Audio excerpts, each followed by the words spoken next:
नमस्कार, Angika news TV में आपका स्वागत है। आइए करते हैं आज के बुलेटिन की शुरुआत। पुलवामा के आतंकी हमले में शहीद रतन ठाकुर के परिजनों से मिलने जाएंगे मुख्यमंत्री नीतीश कुमार। जम्मू कश्मीर के पुलवामा में आतंकियों के कायराना हमले में शहीद रतन ठाकुर के परिजनों से मिलने कल सूबे के मुख्यमंत्री नीतीश कुमार जाएंगे। सूत्रों के अनुसार मुख्यमंत्री के शहीद रतन ठाकुर के पैतृक गांव मदारगंज पहुंचने की संभावना है। हालांकि प्रशासन ने आधिकारिक रूप से अभी तक सीएम के कार्यक्रम की घोषणा नहीं की है। भागलपुर समाहरणालय परिसर में झुग्गी झोपड़ी संघर्ष समिति के बैनर तले विस्थापित परिवारों ने किया एक दिवसीय धरना। भागलपुर समाहरणालय परिसर में झुग्गी झोपड़ी संघर्ष समिति के बैनर तले विस्थापित परिवारों ने एक दिवसीय धरना दिया।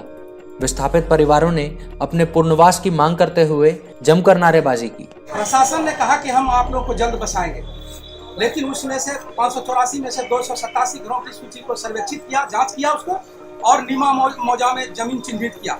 लेकिन आज तक उन लोगों ने टाल मटोल की नीति खाली अपनाई है, लेकिन एक घरों को नहीं बसाया है। ना तो सरकार हम लोगों को पानी की व्यवस्था देती है, ना तो बिजली देती है। हमारा बाल बच्चा जो है नर्क के जीवन जी रहा है। अभी अब आमरण अनशन करेंगे, देखें कहाँ तक हम लोग जिंदा रहते हैं। कि आमरण अनशन भी करते हैं तो प्रशासन जो लिखित। भागलपुर जिला शिक्षा विभाग कार्यालय में विभिन्न हाई स्कूल और कॉलेजों के छात्र छात्राओं ने प्रोत्साहन राशि को लेकर लगाई गुहार। भागलपुर जिला शिक्षा विभाग कार्यालय में विभिन्न हाई स्कूल और कॉलेजों के दर्जनों छात्र छात्राओं ने शिक्षा विभाग के अधिकारियों से मैट्रिक और इंटर परीक्षा के बाद राज्य सरकार की ओर से मिलने वाले प्रोत्साहन राशि को लेकर गुहार लगाई। छात्र छात्राओं ने जिला शिक्षा पदाधिकारी से मुलाकात कर प्रोत्साहन राशि नहीं मिलने की शिकायत की। राज्य सरकार की ओर से मिलने वाली प्रोत्साहन राशि स्कूल के माध्यम से मिलने की बात करते हुए अधिकारियों ने जांच कर शीघ्र राशि उपलब्ध कराने का आश्वासन छात्रों को दिया। भागलपुर के पटेल बाबू रोड पर स्थित डॉक्टर डीपी सिंह के अंगिका क्लिनिक में इलाज कराने आए एक मरीज की मौत पर परिजनों ने जमकर हंगामा किया। भागलपुर के पटेल बाबू रोड स्थित डॉक्टर डीपी सिंह के अंगिका क्लिनिक में इलाज कराने के लिए आए एक मरीज की मौत पर परिजनों ने जमकर हंगामा मचाते हुए तोड़फोड़ किया। परिजनों ने डॉक्टर पर इलाज में लापरवाही बरतने का आरोप लगाया। हंगामा की सूचना के बाद कई स्थानों की पुलिस मौके पर पहुंची और स्थिति को नियंत्रण में किया गया। भर्ती कराने के लिए आए थे, उसी से उसका ट्रीटमेंट कराना था। इमरजेंसी का मतलब क्या होता है? आया कि सीरियस है तो देख लिया हमने, तो देखने के बाद जो है उसको कहा कि हॉस्पिटलाइज हो जाओ और दवा लो। 20 मिनट तक हमने सीपीआर किया अपने से, उसको जो माउथ टू माउथ ब्रीदिंग दिया गया, जो भी हम लोग दे सकते हैं, जो भी लाइफ सेविंग ड्रग्स है सारा चीज़ दिया। इसके बाद कहता है कि मर गया सर, तो हमको पीपल डायलेटेड हो गया। कहा कि हाँ एक्सपर्ट तो नहीं, ऑक्सीजन शुरू से क्यों नहीं दिया? आप जब इमरजेंसी था तो वहीं से हमको ऑक्सीजन दे। यार यहाँ इसमें जो हम लोग चैम्बर में तो ऑक्सीजन नहीं रखते हैं, तुम हॉस्पिटलाइज हो गए तभी ना ऑक्सीजन रहेगा। भागलपुर के नाथनगर स्थित सिपाही प्रशिक्षण केंद्र में महिला सुरक्षा को लेकर 5 दिवसीय कार्यक्रम का आयोजन किया गया। सिटी एसपी सुशांत सरोज ने कार्यक्रम का उद्घाटन किया।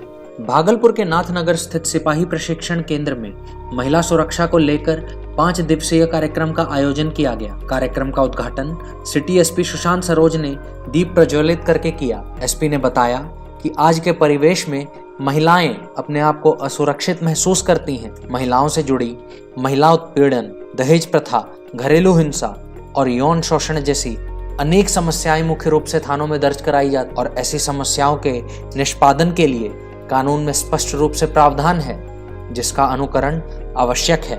भागलपुर डीआरडीए सभागार भवन परिसर में जिले के सीनियर एडीएम ने विभिन्न विभागों के प्रधान सहायकों के साथ बैठक की। भागलपुर डीआरडीए सभागार भवन परिसर में जिले के विभिन्न विभागों के प्रधान सहायकों की बैठक हुई, जिसमें प्रधान सहायकों के कामों की समीक्षा की गई। इस बैठक में जिले के सभी प्रखंडों के प्रधान सहायक भी शामिल हुए।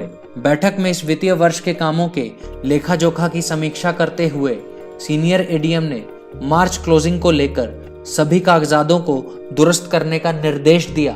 भागलपुर रेंज के डीआईजी विकास वैभव ने अपने कार्यालय में सर्किल इंस्पेक्टरों के साथ लोकसभा चुनाव की तैयारी को लेकर समीक्षा बैठक की।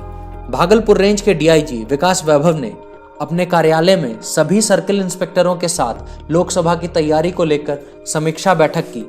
जिले के इंस्पेक्टरों के साथ की गई मीटिंग में डीआईजी ने भयमुक्त और निष्पक्ष मतदान सहित असामाजिक तत्वों के इन्वेस्टिगेशन को लेकर भी चर्चा की। उसके लिए सभी लोग तैयारी कर रहे हैं। इसी क्रम में आज जितने भी सर्कल्स हैं सभी सर्कल इंस्पेक्टर्स के काम की भी समीक्षा की गई है और नियमित रूप से की जाएगी।